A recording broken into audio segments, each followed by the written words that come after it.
दर्शकगण, श्रोतागण, भाई और बहनों, मातृशक्ति को नमन। चैनल 24+ न्यूज़ के खास, विशेष, मनमोहक, हमें एक अच्छा इंसान बनाने वाला, हमें मानवतावादी सूत्र देने वाला, हमारे जीवन का विकास करने वाला, व्यक्तित्व का रूपांतरण करने वाला, योग दर्शन शिक्षा के संबंधी बातें बताने वाला और हमारी लाइफ स्टाइल के संबंधी, हमारे जीवन निर्माण के संबंधी बच्चों को, युवाओं को, युवतियों को, महिलाओं को, सबको अच्छे अच्छे संस्कार देने वाला पुनरुत्थान कार्यक्रम में आपका हार्दिक स्वागत है, अभिनंदन है, सत्कार है। पुनरुत्थान कार्यक्रम में हम प्रतिदिन नए नए विषयों के साथ में प्रवेश होते हैं। हर विषय को होलिस्टिक बनाया जाता है, उसके अंदर ऐसी सामग्री डाली जाती है ताकि कि हर उम्र के, हर वर्ग के, हर मेंटल स्टेटस के लोगों के लिए उपयोगी हो सके, उसमें से उनको कुछ शिक्षा ग्रहण कर सके, उसमें से वो जीवन निर्माण की कुछ सामग्री निकाल सके। इसी क्रम के अंदर आज का विषय जो है हमारे व्यक्तित्व से जुड़ा हुआ विषय लेकर के हम आपके सामने प्रस्तुत हो रहे हैं। आज का हमारा विषय है व्यक्तित्व निर्माण, व्यक्तित्व रूपांतरण। अब यहाँ दो प्रश्न है, एक तो व्यक्तित्व है और दूसरा रूपांतरण है। सबसे पहले हम परिभाषित करेंगे कि व्यक्तित्व किसे कहते हैं।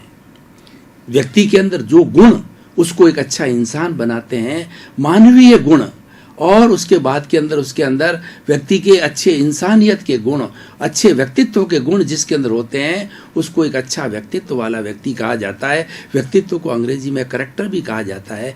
कैरेक्टर के लिए कहा गया है कि if the wealth is lost, nothing is lost. If health is lost, something is lost. And if the character is lost, everything is lost. इसीलिए कैरेक्टर को बहुत ऊंचा स्थान दिया गया है और ये कैरेक्टर का निर्माण होता है व्यक्तित्व के रूपांतरण से होता है। और व्यक्तित्व जो है हमारे भीतर कौन कौन से गुण हैं उसके कारण जो है व्यक्तित्व बनता है, मानवीय गुणों के कारण, और जो है हमारे शैक्षिक गुण, राजनीतिक गुण और हमारे सामाजिक गुण और हमारे धार्मिक गुण जिसमें होते हैं वो अच्छे व्यक्तित्व का व्यक्ति होता। अब हम कुछ बात करेंगे कि व्यक्तित्व के निर्माण के अंदर, व्यक्तित्व के रूपांतरण के अंदर कौन कौन से गुण हैं, कौन कौन सी बातें हैं जिससे व्यक्ति एक अच्छी आचरण वाला व्यक्ति बनता है और सबका प्रिय होता है। तो उसमें हम सबसे पहले जो एक गुण लेंगे, जो वह सबसे गुण है इंसानियत।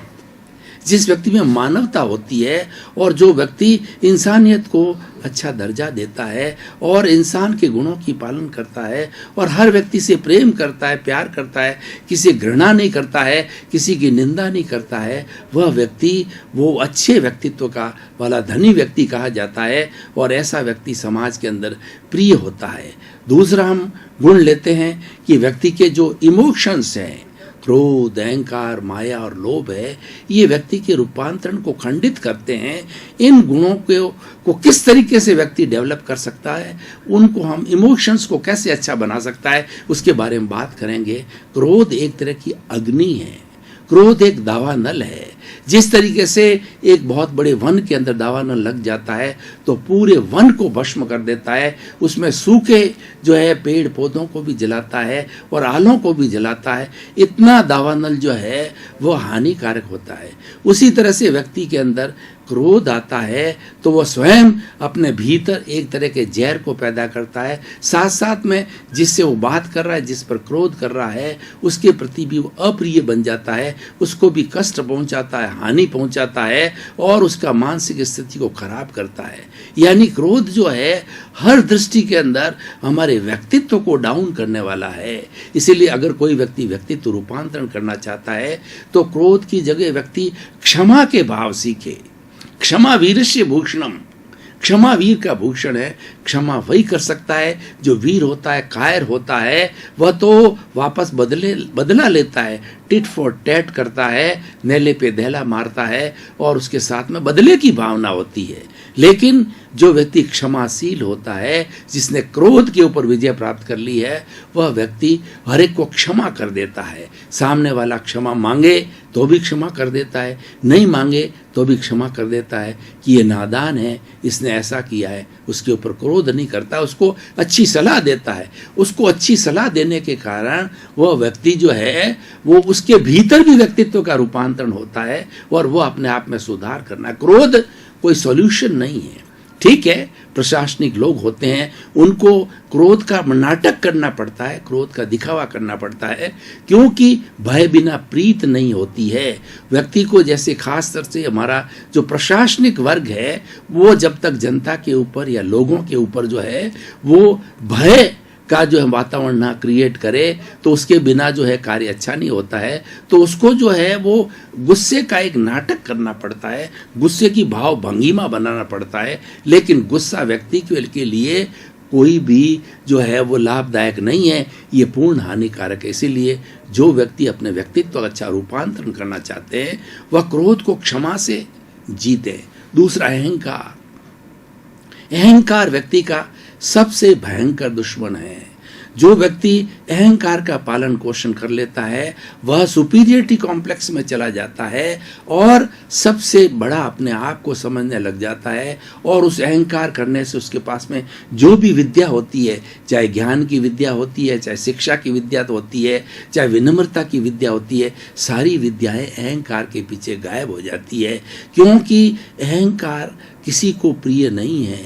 हर व्यक्ति प्रेम का भूखा होता है, सम्मान का भूखा होता है, और वह अहंकार बर्दाश्त नहीं कर सकता है। इसीलिए जो कोई भी अपने व्यक्तित्व का रूपांतरण करना चाहता है, अच्छा व्यक्ति बनना चाहता है और अच्छे जो है मानवीय गुणों को धारण करना चाहता है, उसको जो अहंकार से हमेशा दूर रहना चाहिए। उसको एक सामान्य रूप से, जिस तरीके से व्यक्ति सामान्य व्यक्ति होता है, वैसा उसका व्यवहार होना चाहिए। और उसको ये महसूस होना चाहिए कि जो कुछ भी मैं कार्य करता हूँ उसमें करता नहीं हूं, मैं तो उसमें से एक संजोग हूं, मैं तो एक निमित्त हूं कि मुझे ईश्वर ने जो है ये चांस दिया, या मेरे बुजुर्गों ने ये चांस दिया, जो ये कार्य मैं कर रहा हूं, और वो उनके आशीर्वाद से, देव गुरु धर्म के आशीर्वाद से ये कार्य हो रहा है। जितना व्यक्ति अपना कर्ता भाव न्यून करता है, कर्ता भाव को हटाता है, कम करता है, तो उसका अहंकार शून्य होता है। यानी अहंकार को विनम्रता से, विनय से जी सकते हैं। विनय एक बहुत बड़ा गुण है, विनय एक गुणों की खान है। जिस व्यक्ति के अंदर विनय होता है, उसके बाई प्रोडक्ट के रूप में बहुत से गुण भी उसके साथ में आ जाता है। और आप देखिए कि विनयवान व्यक्ति सबको प्रिय होता है।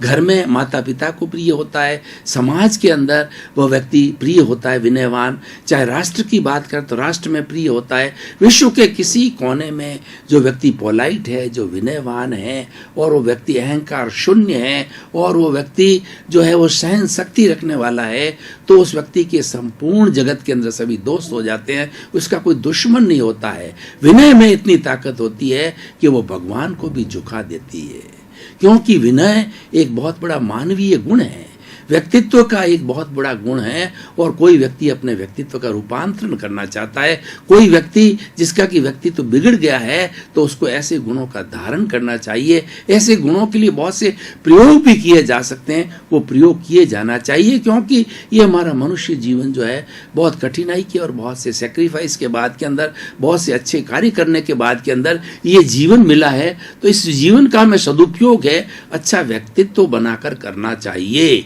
और अच्छा व्यक्तित्व हमारे जीवन का सार होता है। अब हम आगे अगले गुण की ओर बात करते हैं। क्रोध, अहंकार, माया। छल कपट एक ऐसा दूषित वस्तु है, छल कपट एक ऐसा अवगुण है जो कि व्यक्ति को तिरस्कृत कर देता है। और छल कपट के अंदर व्यक्ति, अगर मान लो माता पिता है, उसके बारे में तीसरा व्यक्ति होता है, वो माता को कुछ कह देता है, उसके बारे के अंदर पिताजी को कुछ कह देता है। तो इस तरीके से आपस के अंदर लड़ाई झगड़ा हो जाता है, और एक दूसरे के बीच में मिसअंडरस्टैंडिंग खड़ी हो जाती है। हमारे भाइयों के बीच में देखिए, समाज के बीच के अंदर देखिए, चाहे परिवार के बीच में देखिए, जितनी भी मिसअंडरस्टैंडिंग होती है, ये सब माया के कारण होती है।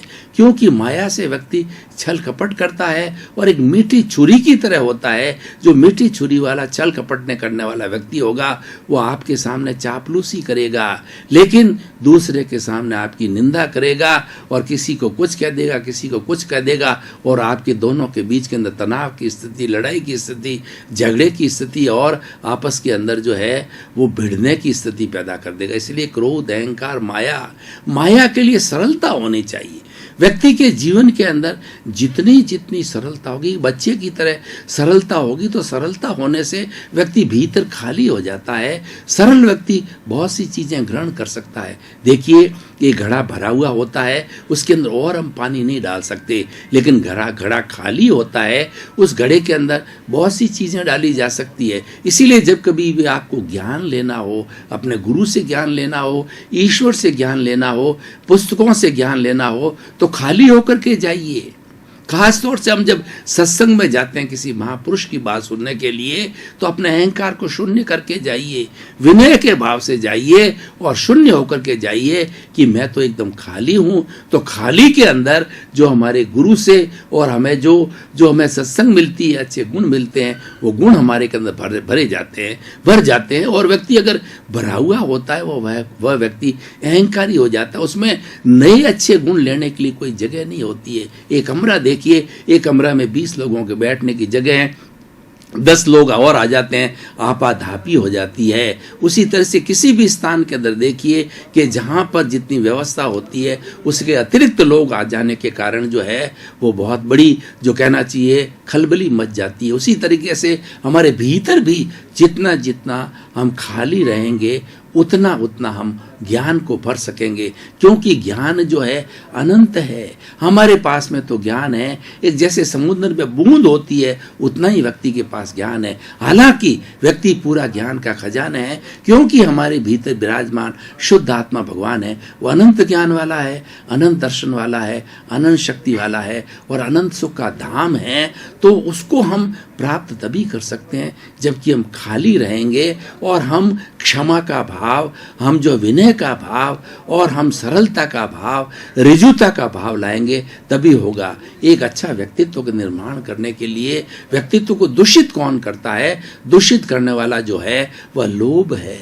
लोभ के लिए ये कहा गया है कि लोभी नर की लालसा और पाम रोज की खान, धन की लोभी की लालसा, तीनों बेअंदाज। यानी विषय नर की लालसा, पाम रोज की खाज, और विषय नर की लालसा, पाम रोज की खाज, लोभी की धन लालसा और तीनों बेअंदाज। लोभी व्यक्ति होता है, उसके अंदर धन की इतनी लालसा होती है कि वो चाहता है कि और धन आ जाए, और धन आ जाए, और उसको अगर सारा सृष्टि का भी धन दे दिया जाए तब भी उसमें धाप नहीं होती, वो संतुष्ट नहीं होता है। इसलिए संतुष्टि के लिए कहा गया है, गोधन गज धन बाजी धन और रतन धन खान, जब आवे संतोष धन तब सब दम धूरी समान। यानी व्यक्ति को हर कंडीशन के अंदर सेटिस्फाइड होना चाहिए।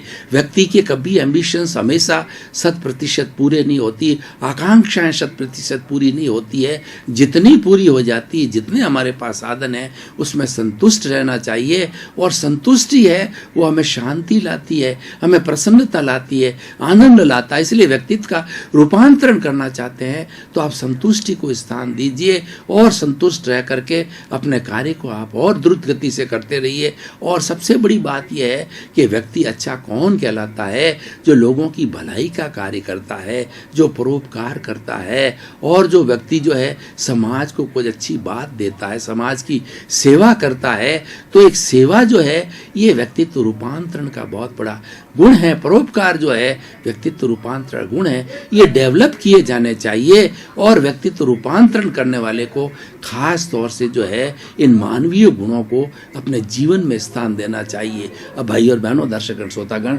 मैंने बहुत से मानवीय गुणों का जो अभी स्पष्ट किया, जो कि व्यक्तित्व निर्माण में सहयोगी होते हैं और उसके साथ साथ में व्यक्तित्व का रूपांतरण भी करते हैं। और कई बार ऐसा देखा गया है कि बहुत गिरा हुआ व्यक्ति, यानी डाकू व्यक्ति है, वह भी संत बन जाता है। और जब उसका व्यक्तित्व गिरता है तो संत भी जो है एक डाकू का रूप हो जाता है, एक पशुवत हो जाता है। इसीलिए हमेशा हमें अपने अच्छे गुणों को स्थान देना चाहिए और व्यक्तित्व रूपांतरण को जीवन का जो हमें ध्येय बनाना चाहिए, हमें लक्ष्य बनाना चाहिए, तभी हमारा रूपांतरण हो सकता है। अब देखिए कि रूपांतरण की बातें तो हमने बहुत कर ली है, ये थ्योरी की बात तो बहुत हो गई है। अब हम एक्शन कैसे करें? देखिए, जो थ्योरी और एक्शन दोनों साथ होते हैं तो वो चीज़ होलिस्टिक बनती है। तो हमारे अंदर भीतर जो है ये व्यक्तित्व के जो गुण बताए गए हैं वो किस तरीके से हमारे जीवन में आ सके ताकि हमारे जीवन का रूपांतरण हो सके, उसके लिए हमें कुछ प्राकृतिक नियमों की ओर चलना चाहिए। देखिए प्रकृति क्या कहती है कि इस दुनिया के अंदर इस प्रकृति माँ ने 84 लाख जीवा योनियों को जन्म दिया है और सारे 84 लाख जीवा योनि के प्राणी हैं, सभी जीना चाहते हैं, कोई मरना नहीं चाहता और ये प्राणी में से कोई दुख नहीं चाहता, सभी सुख चाहते हैं। तो इसीलिए अगर आप अच्छे व्यक्ति बनना चाहते हो, अपने व्यक्तित्व का रूपांतरण करना चाहते हो, तो हमेशा प्रातःकाल उठ करके और दिन के अंदर कई बार ये चिंतन करो कि हे मेरे भीतर विराजमान शुद्ध आत्मा भगवान, आप मुझे ऐसी शक्ति दो, जागृति दो कि इस जगत के किसी भी जीव को किंचित मात्र भी मेरे द्वारा मन से, वचन से, काया से दुख न हो, दुख न हो, दुख न हो।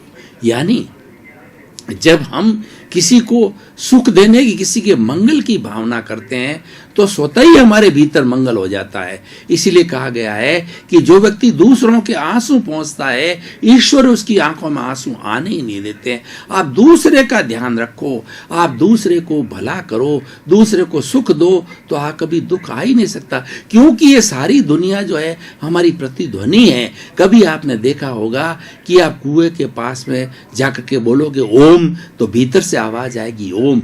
यानी हमारा जितना जीवन है, हमारा जितना चरित्र है, वो इको है, ये प्रतिध्वनि है। यानी हम क्या सोचते हैं, हमारा कैसा चिंतन है, हमारा कैसा भाव है, हमारा कैसा विचार है, उसके अनुरूप ये सारा संसार बन जाता है। हम अगर हर एक के अंदर विश्वास की भावना रखते हैं तो अगले वाला व्यक्ति हमारा विश्वास पात्र बन जाता है, वो कभी भी हमें धोखा नहीं देगा। और हम किसी के प्रति संशय की भावना रखते हैं तो दूसरे के मन के अंदर संशय की भावना आपसे पहले आ जाएगी, आपसे जल्दी आ जाएगी और वो व्यक्ति आपसे संशयशील रहेगा, शंकाशील रहेगा और आपका अच्छा मित्र नहीं बन सकता है। इसलिए भाई और बहनों, दर्शकगण, श्रोतागण, अगर हम आज के इस एपिसोड को तराजू पर तोलें, अगर इसकी हम रिलीवेंस निकालें, अगर इसकी हम सामाजिक उपयोगिता निकालें, प्रासंगिकता निकालें, तो हम ये जानेंगे हर व्यक्ति इस विश्व का नंबर 1 बनना चाहता है और नंबर 1 बनने के लिए उसको अपने व्यक्तित्व का रूपांतरण करना पड़ेगा। जो व्यक्ति मानवीय मूल्यों में विश्वास करता है और अच्छे अच्छे मूल्यों को अपने जीवन में स्थान देता है, इंसानियत को अपने दिशान में डूब देता है, प्रेम को, मैत्री, प्रमोद, करुणा, मध्यस्थता, इन भावनाओं को स्थान देता है, आदर को और प्रेम को स्थान देता है, तो वह व्यक्ति अपने जीवन का अच्छा रूपांतरण कर सकता है। कबीरदास जी ने बहुत ही सुंदर कहा है कि पोथी पढ़ पढ़ जग मुआर, पंडित भयानक होए, ढाई आखर प्रेम का और पढ़े सो पंडित होए। बात बहुत छोटी है लेकिन प्रेम एक बहुत बड़ा रसायन है। प्रेम के रसायन के अंदर व्यक्ति के अंदर हार्मोन्स बदल जाते हैं। अगर हम सृष्टि के सभी प्राणियों के साथ में प्रेम का भाव रखते हैं तो हमारा कोई दुश्मन नहीं होगा और हमारे पास में जो भी आएगा वो शांति और आनंद की अनुभूति करेगा और वह चाहेगा कि मैं इस व्यक्ति के पास में बैठ करके कुछ अच्छे गुणों को प्राप्त करूं। हमारे जितने बड़े बड़े भगवान हुए हैं, चाहे भगवान राम को लीजिए, चाहे भगवान कृष्ण को लीजिए, चाहे भगवान महावीर को लीजिए। महावीर जब प्रवचन किया करते थे उसको समोसरण कहा जाता था। उनकी प्योरिटी इतनी ऊंची थी, उनकी जो है वो जगत के जीवों के प्रति मंगल की भावना, कल्याण की भावना ऊंची थी, परमार्थ की भावना ऊंची थी कि उनके विचारों में इतनी शुद्धता थी कि जब वो प्रवचन करते थे तो वहीं पर शेर, वहीं पर बकरी और वहीं पर कुत्ता, वहीं पर चूहा और वहीं पर बिल्ली, यानी विरोधी स्वभाव वाले जो कि एक दूसरे का जो है भोजन कर लेते हैं, एक दूसरे का शिकार कर लेते हैं, ऐसे सभी प्राणी जो है हिंसा को त्याग करके अहिंसा की भावना के साथ में समोसरण के अंदर प्रवचन सुनने के लिए आते हैं। क्योंकि ये अतिशय है, ये भगवान के जो भावों का मूल्य है, भगवान के विचारों का मूल्य है, उनके व्यक्तित्व का मूल्य है। उन्होंने व्यक्तित्व अपना इतना ऊंचा बना लिया है कि सभी उस व्यक्तित्व में समा लेते हैं। दर्शकगण, श्रोतागण, भाई और बहनों, आपका बहुत बहुत धन्यवाद। पुनरुत्थान कार्यक्रम आप देखते रहिए।